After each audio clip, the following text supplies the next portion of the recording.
everybody, Hurt and Manley, we're back at Conclave, and we love it. We can't leave. Everybody else has left. Yeah. And we're still sticking around. We refuse to leave this. I said it earlier. Conclaves, again, it's like a family reunion without the guilt. Is what it is. Without the guilt. Yeah. That's fair. That's good. And so we're here. Family. We've got our good friend Ryan Fontenot. Yeah. Did I say that right? You nailed it, man. Fontenot? Fontenot is how it's spelled. Right. Fontenot. I always ask my mom, I was like, can we just chop the last T off? It's useless. Yeah, just get rid of it. You Why know? is it there? Okay. Yeah. Why is it there? Yeah. So Ryan, tell us a little bit about yourself. What do you do? Yeah. Tell us a little bit about your ministry. Yeah, thanks. I travel full-time with our ministry, RAGE Ministries. Reaching angry. Yeah. It's not anger management, although we do bring the Prince of Peace. So,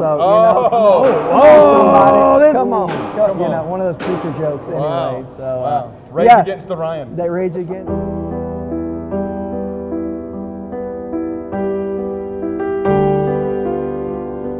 Reaching a generation endangered, actually what our shirt says. So man, we go after Gen Z with the gospel and train them how to have gospel conversations with their friends in the locker room. And so we know that they're at the lunch table with them. And so we don't want to just come and preach the gospel. We want to equip them to be able to have Jesus conversations wherever they are. Absolutely. So that's the heart of what we do. That's great. Yeah. So how do you do that? What do you do?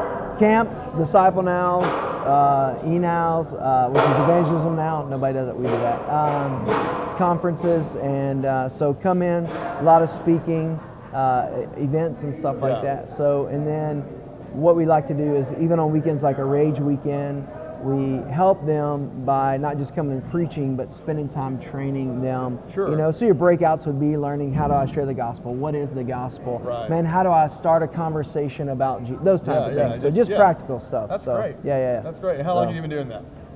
So we started our ministry in 2003. So man, did student ministry full time before that. The last 8 years, I've been a lead pastor, but in January stepped out to do this full time, man. And so God's just been blessed and opened up doors. Man, so it's been cool. Yeah. What's the best thing about traveling full time? The best thing I think is being able to see a full picture of the body of Christ. So when I grew up in a small town, same church my whole life. Loscombe, Texas, 903, son. Another 903 guy. ETX, man. That's right. East Texas, man. So I was born in a small town. That was written in Loscombe. In a small town. So, no one knows that. These Gen Z kids don't know John Cougar. They don't know. Yeah, anyway, you're born in a small town. Sorry. Born in a small town. And so I thought this is how church is done everywhere. Well, when you travel, you get a full picture of the body of Christ, and you see the beautiful representation. How, really, we're brought up where I'm not even sure they love Jesus. Then you go in, you're like, hey, these people do love Jesus, man. Exactly, so it was awesome. So that's really what I love, is getting to see, I think, the full spectrum of the body of Christ. So that's one of the things that I love. So if there are student pastors or students that are watching this, which I doubt anyone is, but if there are, my mom may watch. What are a couple of tips that you can give them to start having gospel conversations today?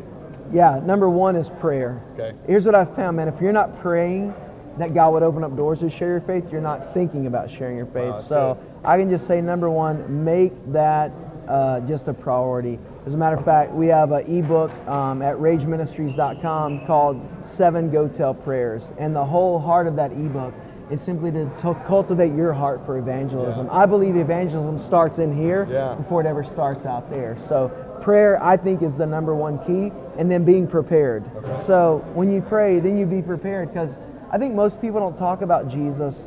They don't know how to start the conversation. But when the conversation starts, they're like, I don't really know. I know the gospel, but I don't know how to articulate it.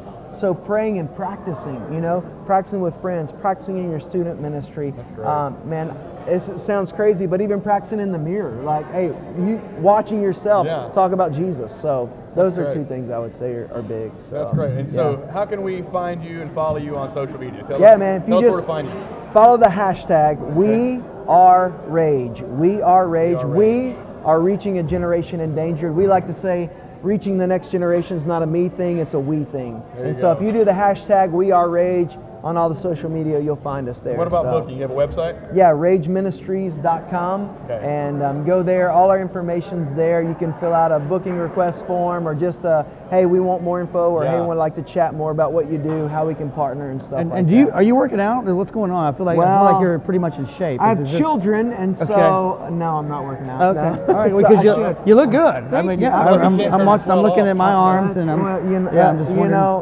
Have you seen my wife? That's why I work out. That's all. That's all. Okay. All right, babe. That's right. So that's right. You don't want to walk in the room and them go, oh wow, that you married him. Oh, that's so helpful to me right now, because that explains the look That's that what I've I been get. getting for 13 years.